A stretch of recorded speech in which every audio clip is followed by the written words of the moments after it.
For the bass angler, one of the best crawfish imitations ever devised is the tube lure as rigged by one of the top tournament pros, a fisherman named Shaw. He rigs a tiny sinker inside the lure instead of using a slip sinker or a jig head. Rigged this way, the tube lure fishes more realistically in the water, with less catching in weeds or sticks. Even more important, it skips better across the surface of the water on the cast, and the skip cast is nearly synonymous with Shaw. The hook is his own design, made to hold firmly in place in the lure. The rig works well in many situations and is perfect for the finesse sight fishing technique that Shaw has developed and likes to use here on the river and in other waters sufficiently clear. A pair of polarized sunglasses is vital to this sight fishing system. They cut through glare on the water so Shaw can read the secret code of cover and fish.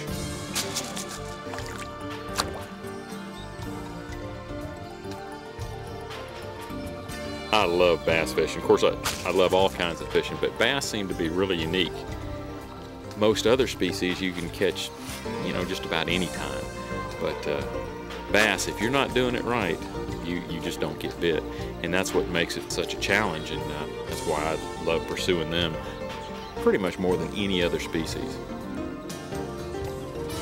Skip casting started, what happened is we were fishing docks on the St. Johns River, and we were trying to present little worms under them, and that's how we learned to skip. Just take spinning rods and slide the baits back in there.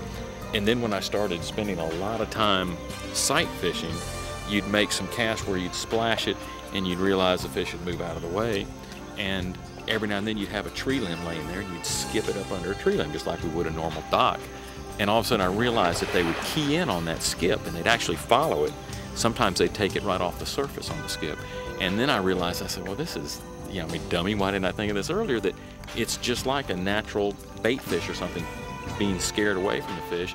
So it actually is more of a triggering mechanism, and it's also just a great way to present a bait.